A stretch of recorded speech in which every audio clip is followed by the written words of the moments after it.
पूर्णमिदं पूर्णात् पूर्णमुदच्यते पूर्णस्य पूर्णमादाय पूर्णमेवावशिष्यते।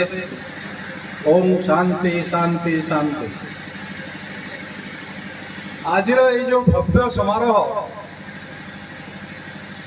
सुदूर बेगुनिया रे आयोजन कराई, ए समारोह देखी आपण मानकर उत्साह उद्दीपना एवं जो प्रकार संस्कृति सद्भावना रही ताको देखी गोटे अलग दुनिया को चली जाए। मोर अनुज सत्यबाबू भाषण दौले भाषण शुणुए ता भर भी भावुए जे गोटे गाँ गहली रे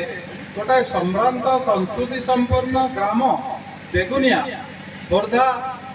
पाइक विद्रोहर जो कर्मभूमि से जगार पाखरे थी बेगुनिया रे एभली गोटे सांस्कृतिक सारस्वत समावेश आयोजित हो पारुछि। निश्चित भाव यह गोटे अत्यंत आश्चर्यचकित कला भली जिनिस एवं मु आपण मानक आतिथ्य अत्यंत प्रीत आनंदित उल्लसित उद्बुद्ध एवं प्रफुल्लित। प्रभु जगन्नाथ मंदिर पार्श्वर थिबा जो सांकेतिक आम्र कानन रे ये जो भव्य परिवेश आयोजन आपण करिसेंती प्राकृतिक सौंदर्य मध्य प्रकृतिर कूल निश्चित भाव मो अभिभूत मोर भाषा नहीं आपण मानक को भाव धन्यवाद अर्पण करी। आपण माने मत डाकी सत्यबाबू को डाकी सार आमर हरिषा कोटि कोटि पद पंकज कोटि कोटि प्रणाम। मु तो कहबी से मानव समाज जड़े दिग्दर्शक एवं जड़े मूल्यबोध भित्तिक सम्माननीय व्यक्तित्व भगवान तांको निरामय जीवन प्रदान करंतु, स्वास्थ्य तांकर भल रखंतु। कहीं सुदूर अमर कंटकरू से आसी प्रबल थंडा सिटी आज दिन में पूर्वाह्न अवतरण करी बारंबार रविबाबू को कहते संयोजक महोदय को जे मु जाइकरी कमला बाबू को नहीं आसबि ठीक 3टा बेले आप विश्वास करेंगे ना मणिकांचन संजोग मोर आउ गोटे प्रोग्राम था यूनिट 8 डीएवी स्कूल रे सेटा सारिकी मु 2:30 बेले पहुंची फोनटा चार्ज सरी जाइला चार्ज रे बसैछि हठात 3टा बजे 3 मिनिट खंडे अछि मुटिके रेस्ट नउतली उठिली मते मेसेज कला कुआडे उठुजो बोला फोनटा देखिबे हरिसार आसीबे फोन करिवे 3टा बेले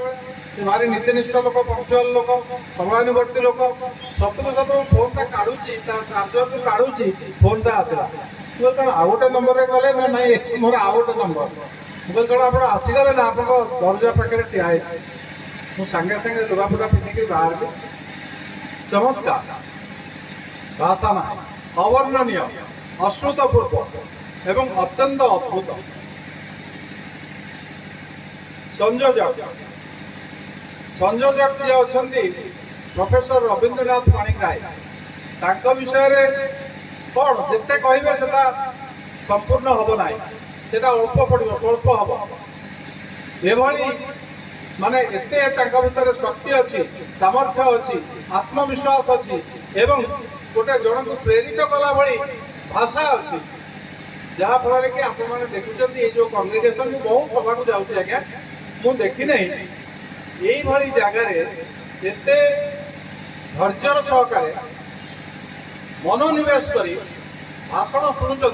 क्या आजिकल सूचना प्रजुक्ति विद्या आसवा पर कृत्रिम बुद्धिमत्ता आसवा पर मशीन लर्निंग डिजिटल ह्यूमैनिटीज आसवा पर चैट जीपीटी आसवा पर इंटरनेट आसवा पर भाषण कहीं शुणुना बही कहीं पढ़ुना चमत्कार शीर्षक आपण रखुंट अभिज्ञतार निरवच्छिन्न पुनर्गठन ही शिक्षा शिक्षा विषय में मुझे सम्यक सूचना देवा चाहिए समय तो अतिक्रांत हो जाऊँगी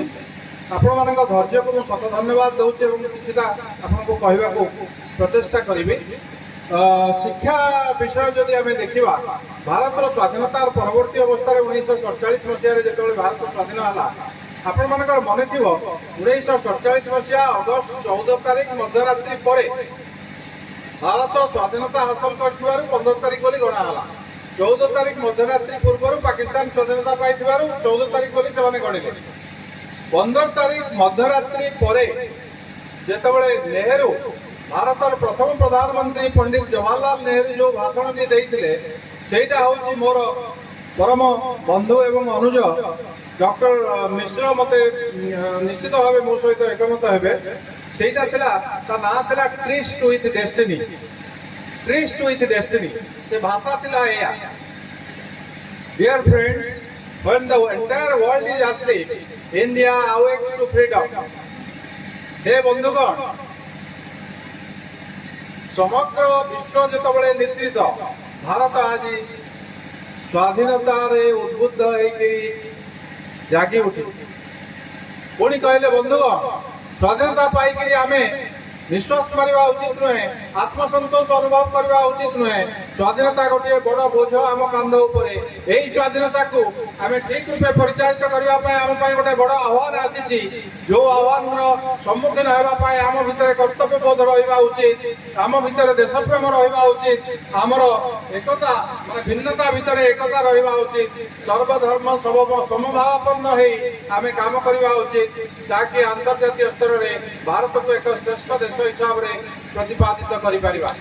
आज तार सर्वधर्म समन्वय एठी प्रतिष्ठा हैला जेतबेले कुरान पाठ करा गला जेतबेले कुरान पाठ करा गला एवं डॉक्टर अबुल कलाम मौलाना अबुल कलाम आजाद जन्म दिवस एठी पालित होउची महान व्यक्तित्व आज्ञा धर्म एठी बड़ कथा नुहे महान व्यक्तित्व मौलाना अबुल कलाम आजाद जे कि लिखिचंदी इंडिया विन्स फ्रीडम जोटा कि संपूर्ण आत्मजीवनी एवं से आत्मजीवनी माध्यम से चेताई देइचंदी पाकिस्तान हवाटा गोटे विराट बड़ भूल देश पार्टीशन हवा उचित नुहे समस्त एकत्रित होई रहबा उचित भारत गोटे धर्मनिरपेक्ष राष्ट्र एवं धर्मनिरपेक्षता रे ही रही आमर प्रगति आमर उन्नति आमर समृद्धि एटा सब भारतीय मर्मे मर्मे उपलब्धि करबा उचित बंधुगण देवी एवं सज्जन आजिर एई संध्यारे मु आपण गहन रे दुई पद कथबार्ता हवा परिप्रेक्षी मते बहुत खुशी लगुची आनंद लगुची एवं आम भारत पर्यवेसित वेद उपरे उपनिषद उपरे गीता उपरे टिके विवेकानंद कथा कही मु उपनिषद रु तीनोटी कथा आपण को कहबी भाबुची आपण धैर्य थिबो सुनिबा पाई निश्चित धैर्य अच्छी बेगुनिया माटीर पिला आपण बेगुनिया माटीर संतान संतति निश्चित भावे अनन्य ए विषय मोर द्विधा नहीं कहबार दिमत नहीं भावंत नहीं मु आपण को टेकी टाकी कहूची बा आपण को चाटू करी कहूची एटा अंतरर गभीरतम प्रदेश मोर जो अनुभव सेटा को आपण आगे बखाण स्वामी विवेकानंद 1893 मसीहा पार्लियामेंट ऑफ वर्ल्ड रिलीजियंस को जाइतिले सेप्टेम्बर 11 तारिख 1893 मसीहा शिकागो रे होतला बहुत दुख कष्ट झड़झंझा भितर संघर्ष संघात भितर से जाइतिले मात्र 3 मिनिट समय पाइतिले जे 3 मिनिट समय भितर जेतबेले अन्य साधु संत माने अछंती सारा पृथ्वीर एवं ये गेरुआ वस्त्र परिधान करी जाइचंती मुंडरे गेरुआ पगड़ी भिड़िचंती तांको देखिकिरे माने भूकुंचन कले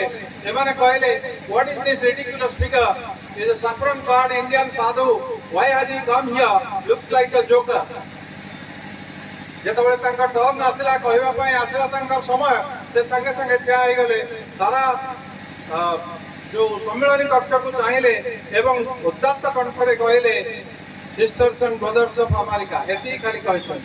हे मोर भौणी अमेरिकार भौणी एवं भाई माने आगो कहले भौणी It fills my heart with joy unspeakable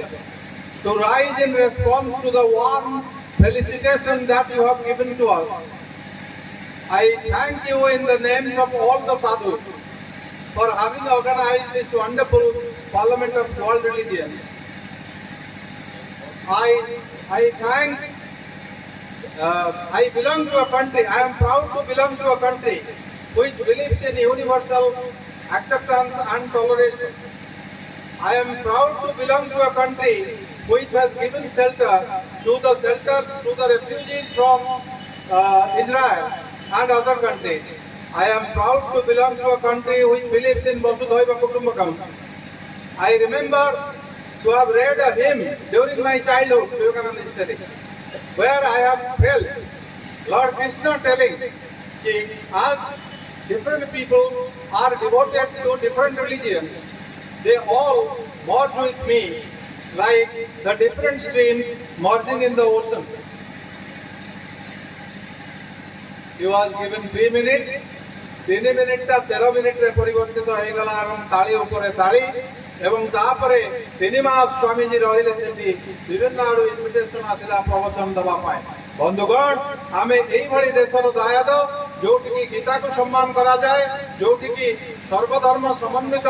ରୂପେ ବ୍ୟବହାର କରାଯାଏ, ଯୋଉଠିକି ଆମ ପ୍ରିୟମ୍ବଲ କହେ we the people of India having solemnly resolved to constitute India into a sovereign democratic socialist and secular republic and to secure to all its citizens liberty equality fraternity blah blah blah।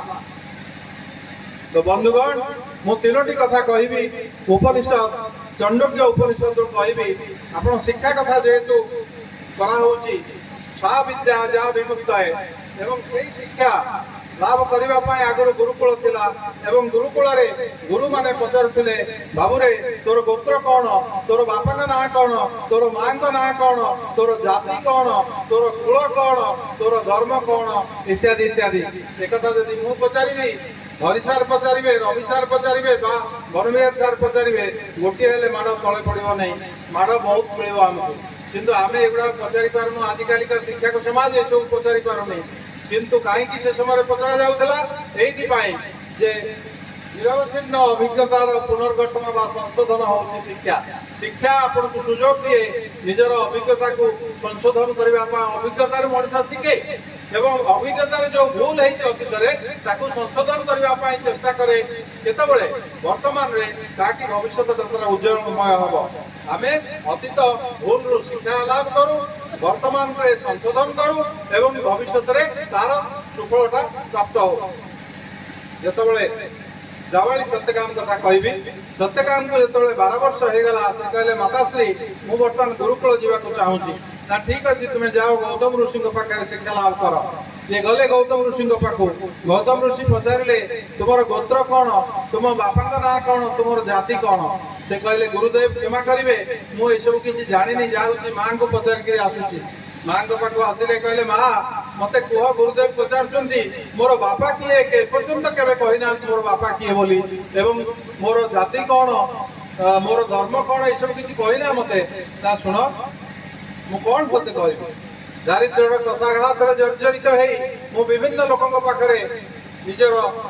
शारीरिक संपर्क रखी तेणु तू कहार पिला तोर बापा किए तू निजे जाने ना तू गोटे काम करू गुरुदेव को जाई दृढ़हस्त हो कहबू जे मो ना सत्यकाम मु होची जावाली पुओ एवं मु होची जावाली सत्यकाम। सत्यकाम गले एवं सही कथा जाई दृढ़हस्त करी जेतबळे कहले गौतम ऋषि आनंद रे गदगद हेई तांको कुंडई पकेले एवं कहले तू एते सत्यवादी जेहेतु तू सत्य कथा कहूचु तू निश्चित भावे ब्राह्मण एवं मु तते शिष्य रूपे ग्रहण कली एवं तांको शिष्य रूपे ग्रहण कले सत्यकाम को। सत्यकाम कहले गुरुदेव मु शिष्य हिसाब रे मोर निर्देश कोन मते कोन करबा को हबो किबळी भावे मु निजको शिक्षादान रे प्रति करि परिबी ना बाबू रे तू गोटे काम कर ए जो 400 मला मुकुंडिया गाई अछंती एमानु को नेकी जा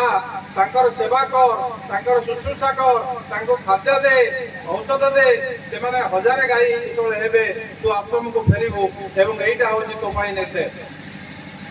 संगे संगे गुरु निर्देश माने 400 मला मुकुंडिया गाई को नहीं जंगल रे गोटी कुड़िया करी पत्र कुड़िया करी रहिले गाई मानकर सेवा कले तांकर तत्व नेले ताको औषध पत्र देले खाद्य खाइबा को देले एवं गोटे समय आसला केते दिन अतिक्रांत होवा परे गोटे चंडटिए रातिर शेष प्रहर रे उठिकी कहूँ सत्यकाम चल आम आश्रम को प्रत्यावर्तन करवा। सत्यकाम कहले नाई आम 1000 नहला पर्यंत जापर ना ना आम 1000 हो गलुनी बर्तमान आम चल आश्रम को प्रत्यावर्तन करवा। किंतु सत्यकाम मन रख तुम्हें आश्रम को जीवा पूर्व मुझे तुमको ब्रह्मज्ञान देवा चाहूँगी ना हाँ मत कहतु मु ब्रह्मज्ञान आहरण करने को प्रस्तुत अच्छी एवं से षंड कहले कहले देख पूर्व अच्छी ब्रह्म पश्चिम अच्छी ब्रह्म उत्तर अच्छी ब्रह्म दक्षिण अच्छी ब्रह्म ये दुनियाटा हूँ ब्रह्ममय आगु को जाओ अग्निदेव अच्छा से ब्रह्म ज्ञान शिक्षा देवे गाई धरी चलले सत्यकाम एवं आगे देखिले अग्निदेव कहले सत्यकाम मु ब्रह्म ज्ञान देवा चाहूँगी ना हाँ आज्ञा दिंतु मु ग्रहण करने को प्रस्तुत अच्छी ना देख पृथ्वी रे धरित्री रे अच्छी ब्रह्म वायु रे अच्छी ब्रह्म जल रे अच्छी ब्रह्म आकाश रे अच्छी ब्रह्म आउ टिके आगु को जाओ ସେଠି ଗୋଟେ ପାଣି କୁଆ ଅଛି ତମକୁ ବ୍ରହ୍ମ ଜ୍ଞାନ ଦବ। ଆଉ ଟିକେ ଆଗକୁ ଗଲେ ଗାଈ ନେଇକି ପାଣି କୁଆ ଥିଲା, ତାହେଲେ ସତ୍ୟ କାମ ମୁଁ ତୁମକୁ ବ୍ରହ୍ମ ଜ୍ଞାନ ଦେବାକୁ ଚାହୁଁଛି। ନା ହଁ ଆଜ୍ଞା ଦିଅନ୍ତୁ। ନା ଦେଖ ତୁମ ଆଖିରେ ଅଛି ବ୍ରହ୍ମ, ପାଟିରେ ଅଛି ବ୍ରହ୍ମ, କାନରେ ଅଛି ବ୍ରହ୍ମ, ନାକରେ ଅଛି ବ୍ରହ୍ମ। ଆଉ ଟିକେ ଆଗକୁ ଯାଅ, ସେଠି ଗୋଟିଏ ହଂସ ଅଛି, ସେ ତୁମକୁ ବ୍ରହ୍ମ ଜ୍ଞାନ ଶିକ୍ଷା ଦବ। ସତ୍ୟ କାମ ଗଲେ ପୁଣି ଆଗରେ ହଂସ ଆବିର୍ଭାବ ହେଲେ, କହିଲେ ମୁଁ ତୁମକୁ ବ୍ରହ୍ମ ଜ୍ଞାନ ଦେବାକୁ ଚାହୁଁଛି। କହିଲେ ହଁ ଆଜ୍ଞା କୁହନ୍ତୁ, ବ୍ରହ୍ମ ଜ୍ଞାନ ଦିଅନ୍ତୁ, ମୁଁ ଗ୍ରହଣ କରିବି। ନା ଦେଖ ସୂର୍ଯ୍ୟରେ ଅଛନ୍ତି ବ୍ରହ୍ମ, ଚନ୍ଦ୍ରରେ ଅଛନ୍ତି ବ୍ରହ୍ମ, ତାରାରେ ଅଛନ୍ତି ବ୍ରହ୍ମ, ସାରା ଇଥର ଯୋଉ ଆପଣଙ୍କର ପରିବେଶ ଅଛି ସେଠି ଅଛନ୍ତି ବ୍ରହ୍ମ। ତୁମର ବର୍ତ୍ତମାନ ବ୍ରହ୍ମ ଜ୍ଞାନ ସମ୍ପୂର୍ଣ୍ଣ ହୋଇଛି, ବିଦ୍ୟା ଅଧ୍ୟୟନ ସମ୍ପୂର୍ଣ୍ଣ ହୋଇଛି, ଶିକ୍ଷା ସମାପ୍ତ ହେଇଛି। ବର୍ତ୍ତମାନ ତୁମେ ଆଶ୍ରମକୁ ଫେରିଯାଅ। ଯେତେବେଳେ ଆଶ୍ରମକୁ ଫେରିଗଲେ ଗୌତମ ଋଷି ଦେଖିଲେ ଚିର ଜାଜୁଲ୍ୟମାନ ଯୋଉ ଗୋଟେ ଜ୍ୟୋତି ଗୋଟେ ତାଙ୍କ ମୁଖମଣ୍ଡଳରୁ ବାହାରୁଛି। ଏବଂ ଗୌତମ ଆସିକିରି ଦୌଡ଼ି ଦୌଡ଼ି ଆସିଲେ, ସତ୍ୟକାମକୁ କୁଣ୍ଡେଇ ପକେଇଲେ, କହିଲେ ତୁମେ ହଉଛ ମୋର ଉପଯୁକ୍ତ ଶିଷ୍ୟ, ତୁମେ ହିଁ ଠିକ ଶିକ୍ଷାଦାନ କରିଛ। ଜାଜୁଲ୍ୟମାନ ମୁଖମଣ୍ଡଳ ଦେଇକି ତୁମେ ଆସିଛ, ତମର ଶିକ୍ଷା ସମାପ୍ତ ହେଇଛି। ତ ବନ୍ଧୁଗଣ ଇଏ ହଉଛି ଶିକ୍ଷା। ଶିକ୍ଷା ସବୁବେଳେ ପ୍ରଦାନ କରିଥାଏ ଦିବ୍ୟ ଜ୍ଞାନ, ଶିକ୍ଷା ସବୁବେଳେ ପ୍ରଦାନ କରିଥାଏ ନିରବଚ୍ଛିନ୍ନ ପ୍ରଚେଷ୍ଟା ଫଳରେ, ସଂଶୋଧନ ଫଳରେ, ଅଭିଜ୍ଞତାରୁ ଶିକ୍ଷା ଲାଭ କରିବାର ସୁଯୋଗ ଦେଇଥାଏ ଶିକ୍ଷା। ଏବଂ ପ୍ରକୃତ ଶିକ୍ଷା ହେଉଛି ଗୁଣାତ୍ମକ ଶିକ୍ଷା, ଯୋଉଟାକି ଆଜିକାଲି ଶୂନ୍ୟାତ୍ମକ ଶିକ୍ଷାରେ ପରିଣତ ହେଇଛି, ଖାଲି ସଂଖ୍ୟାତ୍ମକ ଶିକ୍ଷାରେ ପରିଣତ ହେଇଛି। ଆପଣଙ୍କର ଶିକ୍ଷା ଆଇନ ପ୍ରଣୟନ ହେଇଥିଲା 1947ରେ, ଆମେ ସ୍ୱାଧୀନ ହେଲେ 1948 ମସିହାରେ ଡକ୍ଟର ରାଧାକୃଷ୍ଣନ କମିଶନ ବସିଥିଲା, 1949 ମସିହାରେ ଲକ୍ଷ୍ମୀକାନ୍ତ ମୁଦାଲିୟାର କମିଶନ ବସିଥିଲା, 1964ରେ କୋଠାରୀ କମିଶନ ବସିଥିଲା, 1986ରେ ଆଉ ଗୋଟିଏ କମିଶନ ବସିଥିଲା, ବର୍ତ୍ତମାନ 2020ରେ କସ୍ତୁରୀ Rangan commission national education policy, ଯୋଉଟାକି 456 ପେଜର, ଯୋଉଟା ଉପରେ କି ମୁଁ ବହୁତ ଭାଷଣ ଦେଇ ସାରିଲିଣି। ନ୍ୟାସନାଲ ସ୍ତରରେ, ଜାତୀୟ ସ୍ତରରେ ଭାଷଣ ଦେଇ ସାରିଲିଣି। ମୁଁ କହେ ଏବଂ ଯାହା ମଧ୍ୟ କୁହାଯାଇଛି 2030 ସୁଦ୍ଧା ଆପଣଙ୍କର ଇଣ୍ଡିଆ ବା Bharat global knowledge power centre, ବିଶ୍ୱ ଜ୍ଞାନର କେନ୍ଦ୍ର ହେଇକିରି ଉଭା ହବ ଯଦି ଜାତୀୟ ଶିକ୍ଷାନୀତିଟିକୁ ଠିକ ରୂପେ ପ୍ରଣୟନ କରାଯାଏ। ଏବଂ ସେଥିପାଇଁ ଆମ ଓଡ଼ିଶା ସରକାର ତାକୁ ପ୍ରଣୟନ କରିଛନ୍ତି, ଭାରତ ସରକାର ମଧ୍ୟ ପ୍ରଣୟନ କରିଛନ୍ତି, ଯୋଉଥିପାଇଁ ଆଉ କିଛି ଅସୁବିଧା ନାହିଁ। ଯେ ପଣ୍ଡିତ ନୀଳକଣ୍ଠ ଦାସ ଆପଣ ଜାଣିଛନ୍ତି, ପଣ୍ଡିତ ନୀଳକଣ୍ଠ ଦାସ ଫିଲୋସଫିରେ ଏମଏ କରିଥିଲେ। ତା ଛଡ଼ା ସେ ଫିଲୋସଫି ସହିତ ସବଜେକ୍ଟ ନେଇଥିଲେ କେମିଷ୍ଟ୍ରି। ସେ ସମୟରେ ଥିଲା କେମିଷ୍ଟ୍ରି ସହିତ ଜଣେ ଫିଲୋସଫି ପଢ଼ିପାରୁଥିଲେ କଲିକତା ବିଶ୍ୱବିଦ୍ୟାଳୟ। ତେଣୁ ବର୍ତ୍ତମାନ ଆମର ସେଇ ବ୍ୟବସ୍ଥା ହେଉଛି, ଫ୍ୟାସନ ଟେକ୍ନୋଲୋଜି ସହିତ ଜଣେ କେମିଷ୍ଟ୍ରି ପଢ଼ିପାରିବ, ବେକରୀ ସହିତ ଜଣେ ଇଂରେଜୀ ପଢ଼ିପାରିବ। ତେଣୁ ଏଇ ଯୋଉ ଜିନିଷ କରାହେଇଛି, ଏଇଟା ଗୋଟେ ଚମତ୍କାର ଜିନିଷ କରାହେଇଛି। ମୁଁ ତ ଧନ୍ୟବାଦ ଦେବି। 2020 ମସିହା ଜୁଲାଇ 29 ତାରିଖରେ ଏଇଟା ପାରିତ ହେଇଥିଲା। ଏବଂ ମୁଁ କହିବି ଏଇଟା ଭାରତ ପାଇଁ ନିଶ୍ଚିତ ଭାବେ ସର୍ବାଦଉ ବାଞ୍ଛନୀୟ ଏବଂ ଗ୍ରହଣୀୟ ହେବା ଆବଶ୍ୟକ ସମସ୍ତଙ୍କ ପାଇଁ। ଗୁଡ଼ାଏ ଲୋକ